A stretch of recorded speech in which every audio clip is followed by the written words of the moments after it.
যেগুলো ঝুঁকিপূর্ণ কেন্দ্র আমাদের সেখানে 3 জন পুলিশ থাকবে, আর যেগুলো সাধারণ কেন্দ্র সেখানে 2 জন থাকবে, আর সমস্ত কেন্দ্রে একজন পিসি একজন এপিসি, 6 জন পুরুষ আনসার এবং 4 জন মহিলা আনসার থাকবে। আর শুধুমাত্র যিনি প্রিজাইডিং অফিসার থাকবে তাকে তার ডিউটি ইনশোর করার জন্য আর একজন অতিরিক্ত থাকবে, সব মিলে 15 বা 16 জন আর কি। তা আশা করি যে একেবারে এটা সাফিসিয়েন্ট ফোর্স, যদি আল্লাহ রহমত করেন আর যে ফোর্স আছে ডেপ্লয়মেন্ট যেভাবে আছে আপনারা যদি সহযোগিতা করেন, it is more than enough. আর আপনাদের সদয় বিবেচনার জন্য একটা জায়গায় একটু শেয়ার করে দিই, সেটা হচ্ছে যে পুলিশ আমরা সাধারণত একটু শর্টগানের ব্যবহার বেশি করি। আনলফুল অ্যাসেম্বলি নিয়ন্ত্রণ করার জন্য শর্টগান আমরা একটু বেশি ব্যবহার করি। তো আমাদের আইজিপি মহোদয় যে নির্দেশনা আমাদেরকে দিয়েছেন সেটা হচ্ছে শর্টগানে 2 ধরনের অ্যামুনিশন ব্যবহার হয়।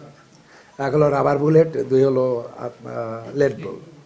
যেগুলো লিড বল সেগুলো যেটা হয় আর কি, সেগুলো মেটাল, তো মেটাল হওয়ার কারণে যদি কোনো কারণে মানুষের মধ্যে পেনিট্রেশন হয় চোখের মধ্যে বা অন্য কোনো জায়গাতে, সেখানে মানুষের ইনজুরিটা বেশি হয়।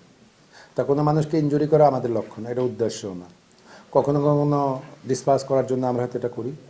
এবার টোটালি বাংলাদেশ পুলিশ এটা ব্যবহার করে না, একেবারে বন্ধ, শতভাগ বন্ধ। আমরা ইস্যুও করি না, শুধুমাত্র আমরা রাবার বুলেট ইস্যু করছে।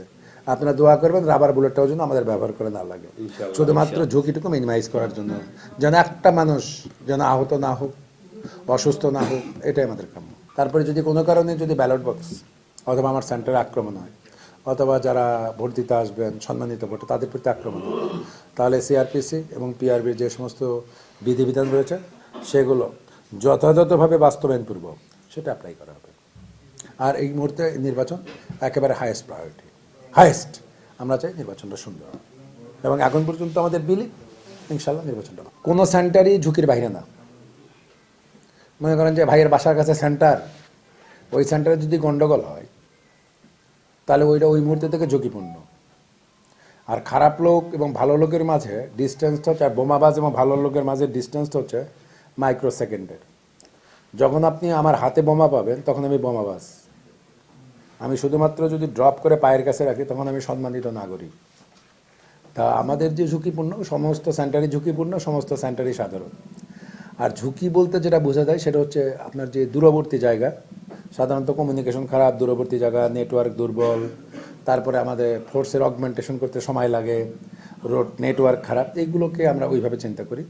আর সীমান্তবর্তী বিশেষ করে চৌগাছা কেন্দ্রিক যে সমস্ত জায়গা আছে, ওটা সীমান্তবর্তী হওয়ার কারণে আপনি বিজিবি ছাড়া অন্য কোনো ফোর্সকে মোতায়েন করা যায় না, এটা নিরাপত্তার কারণে। এটা সম্বন্ধে যারা আপনারা আছেন নিজেরাও জানেন যে সীমান্তবর্তী জায়গাগুলোতে, তাহলে তখন ওখানে অ্যাটেন্ড করার মতো কে থাকলো? এক থেকে বিজিবি, এক থেকে পুলিশ, আর কিন্তু কেউ না। এখন ওই জায়গাগুলোতে যদি আমরা সমস্ত বাহিনী যদি মুভ করার জায়গা যদি তৈরি হতো, তাহলে ওটা কিন্তু আমরা ঝুঁকিপূর্ণ বিবেচনা করতাম না।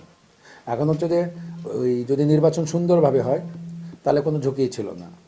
আর যদি কোনো কারণে একটা সেন্টারে গণ্ডগোল হয়, যেটাতে হওয়ার কথা না, সেটা ঝুঁকিপূর্ণ হয়। মানে এটার যে আমাদের যে একেবারে স্পেসিফিক যে বলে দেওয়া যে এই ক্রাইটেরিয়া ফুলফিল করলে ঝুঁকিপূর্ণ, তা না। যেগুলো সাধারণ ক্ষেত্রেও ঝুঁকিপূর্ণ হতে পারে।